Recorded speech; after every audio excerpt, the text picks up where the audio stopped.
তরকারিতে যে লবণ কম হয়েছে, কোনো মা বোন কি চায় তরকারি অস্বাদ হোক? কোনো মা বোন কি চায় তরকারি মজা না হোক? তাহলে তরকারিতে যদি লবণ কম হয়, আপনাকে আমাকে বুঝতে হবে উনি কোনো কারণে হয়তো হয় নাই, ইচ্ছে করে তার ভুল করে নাই। ওই সময় যে বকাটা দিই সেটা না দিয়ে যদি প্রশংসা করে বলা হতো, উনি পরের বার রান্না করার সময় আর স্ট্যান্ডার্ড করে রান্না করতো। আমি কি বুঝাতে পারছি কথা?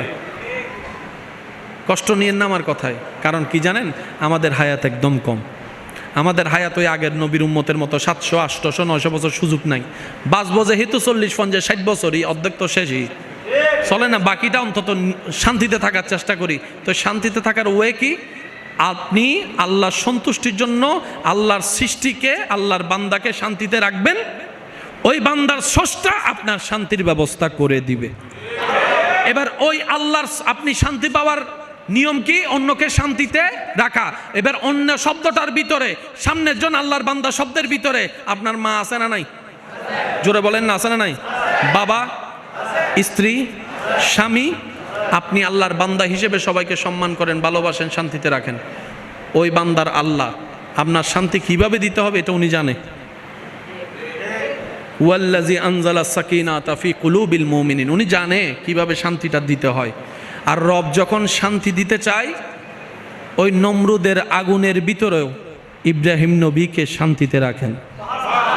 আর রব যখন শান্তি দিতে চায় না, ওই ফেরাউনের মহলের ভিতরেও সে শান্তিতে থাকতে পারে।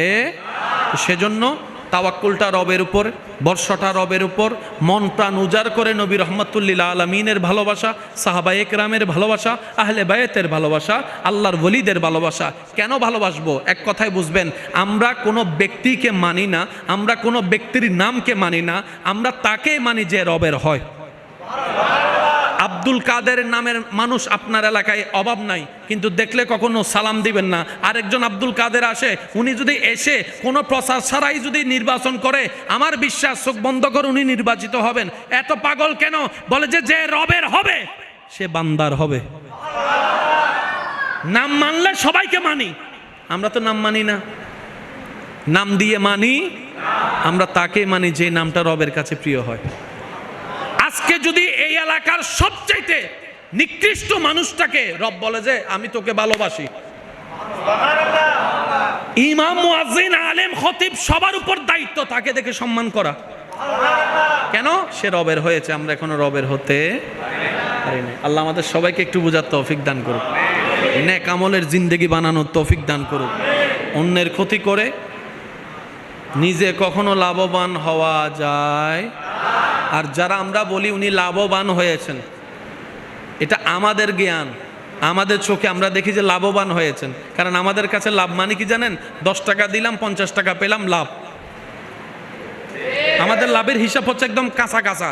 10 টাকা দিলাম, 50 টাকা পেলাম, লাভ। 10 টাকা দিলাম, 5 টাকা পেলাম, লস। এটা আমাদের হিসাব। আমাদের দৃষ্টিতে লাভ হওয়া আসল লাভ নয়।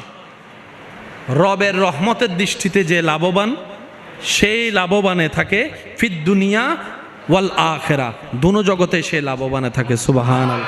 সেজন্য আমরা যেন নিজেকে মাঝে মধ্যে হলো অন্যের চোখ দিয়ে নিজেকে একটু দেখি, তাহলে আমাদের অনেক উপকার হবে।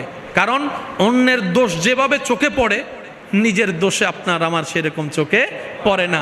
অন্যের ব্যাপার যখন আপনার আমার সামনে আসে, আপনি আমি তখন বিচারকের আসনে বসে বিচার করতে থাকি, জাস্টিস করতে থাকি। আপনি আমি বিচারক হয়ে তাকে শাসাইতে থাকি। আর যখন কেউ আপনাকে আমাকে নিজেদের দোষ বলে, তখন আমরা উকিল হয়ে এটা আমার দোষ নাই, আসলে ভুল করে ফেলছি আর কি। আল্লাহ আমাদের সবাইকে একটু নবীর আদর্শ নিয়ে চলার তৌফিক দান করুক। হয় না? আরো জোরে। আল্লাহ পাক আমাদের সবাইকে রবের প্রিয় বান্দা হয়ে হাসি মুখে ঈমান এবং ইজ্জত নিয়ে দুনিয়া থেকে যাওয়ার তৌফিক দান করুক। আমাদের সবার অন্তরে আল্লাহ পাক নূর দান করুক। আল্লাহ আমাদেরকে সেই এলম দান করুক যে এলমের মাধ্যমে আমরা রবকে চিনতে পারবো, রবের কুদরত বুঝতে পারবো, ইসলামের সৌন্দর্য বুঝতে পারবো। আল্লাহ সেই এলম দিয়ে আমাদের সবাইকে মালামাল করুক। আল্লাহ পাক আমাদের সবাইকে ঈমানের জিন্দেগি দান করুক।